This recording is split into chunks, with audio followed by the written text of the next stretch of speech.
নমস্কার বন্ধুরা, আজ আপনাদের সঙ্গে ভাত রান্নার চাল দিয়ে খুবই মজাদার মুচমুচে স্ন্যাক্স তৈরি করে দেখাবো। এই স্ন্যাক্সগুলি তৈরি করা যেমন সহজ, খেতেও ভীষণ ভালো লাগে। একদম অল্প সময়ের মধ্যেই বানিয়ে নিতে পারবেন। সন্ধ্যাবেলায় চায়ের আড্ডায় কিন্তু সসের সঙ্গে দারুণ লাগবে। কিভাবে তৈরি করেছি কথা না বাড়িয়ে পুরো রেসিপিটি চলুন দেখে নেওয়া যাক। প্রথমে একটা বাটির মধ্যে ভাত রান্না করার চাল 1 কাপ নিয়ে নিচ্ছি। আপনারা যে কোনো চাল দিয়ে এই পকোড়াগুলি তৈরি করতে পারবেন। আমি 1 কাপ চাল দিয়ে পকোড়াগুলি তৈরি করব। এখন আমি চালটা বাটির মধ্যে ঢেলে দিলাম। তারপর জল দিয়ে খুব ভালো করে ধুয়ে নিতে হবে। প্রায় 3 থেকে 4 বার চালগুলিকে খুব সুন্দরভাবে ধুয়ে নেব।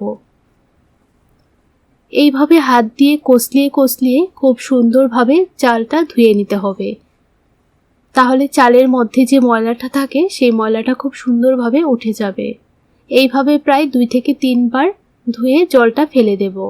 তারপর 2 ঘন্টার জন্য রেস্টে রেখে দেব। এখন আপনাদের সঙ্গে 2 ঘন্টা পর ফিরে আসছি।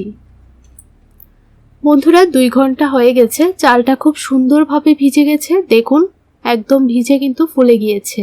এখন সবগুলি চাল জল থেকে তুলে একটা মিক্সি জারের মধ্যে নিয়ে নেব।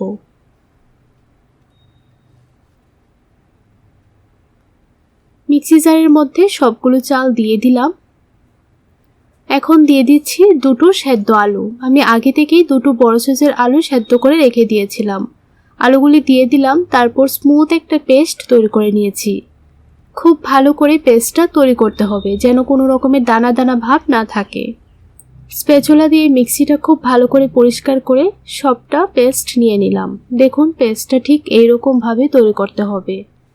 এখন আমি দিয়ে দিচ্ছি 5 থেকে 6টা কাঁচা লঙ্কা কুচি। ঝালের পরিমাণটা অবশ্যই আপনাদের টেস্ট বুঝে দিয়ে দেবেন।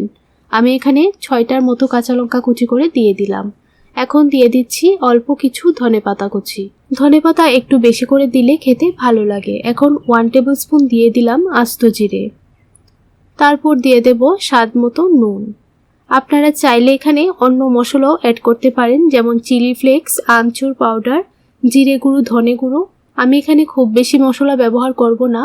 এই মশলাগুলি দিয়ে পকোড়াগুলি বানিয়ে নেব। এখন ভালো করে স্প্যাচুলা দিয়ে মেখে নিচ্ছি। আপনারা চাইলে হাত দিয়ে বা যে কোনো চামচ দিয়েও মেখে নিতে পারেন। এইভাবে ভালো করে 3 থেকে 4 মিনিট সময় নিয়ে মেখে নেবেন। তাহলে দেখবেন পকোড়াগুলি খুবই সফট হবে আর সবগুলি পকোড়া ফুলে উঠবে। এখন একটা ফ্রাইং প্যানের মধ্যে আগে থেকে তেল ভালো করে গরম করে নিয়েছি। গ্যাসের ফ্লেমটা মিডিয়ামে রেখে অল্প অল্প করে পকোড়াগুলি দিয়ে দিচ্ছি। এইভাবে হাত দিয়ে একদম অল্প অল্প করে বড়ার আকারে দিয়ে দিতে হবে। একসঙ্গে সবগুলি পকোড়া ভাজা যাবে না, তাই আমি 2টি বেছে পকোড়াগুলি ভেজে নেব। দেখুন বন্ধুরা, একটা বেছে এই পকোড়াগুলি জায়গা নিয়েছে। এখন কিছুক্ষণ পর উল্টিয়ে দিচ্ছি। যখনই একটা পিঠ হালকা ভাজা হবে তখনই উল্টিয়ে দিতে হবে। যারা যারা আমার ভিডিওটা দেখছেন, ভিডিওটিতে একটা লাইক দিয়ে পুরো ভিডিওটা কন্টিনিউ করবেন। আপনাদের একটা লাইক আমাকে পরবর্তী রেসিপি তৈরি করার জন্য অনেকটাই উৎসাহ জাগায়। দেখুন, 2টো পিঠ খুব ভালো করে ভেজে নিয়েছি। যখনই এরকম কালার চলে আসবে তখনই ভেজে নামিয়ে নেবেন। একইভাবে সবগুলি পকোড়াই ভেজে নিয়েছি।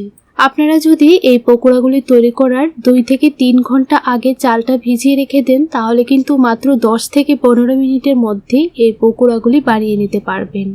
খেতেও ভীষণ ভালো লাগে। একদিন হলো বাড়িতে ট্রাই করে দেখবেন। আশা করছি আপনাদের কাছে ভালো লাগবে। তাহলে বন্ধুরা, আজ এই পর্যন্তই। দেখা হবে নতুন দিনে নতুন রেসিপির সঙ্গে। আপনারা সবাই ভালো থাকবেন, সুস্থ থাকবেন।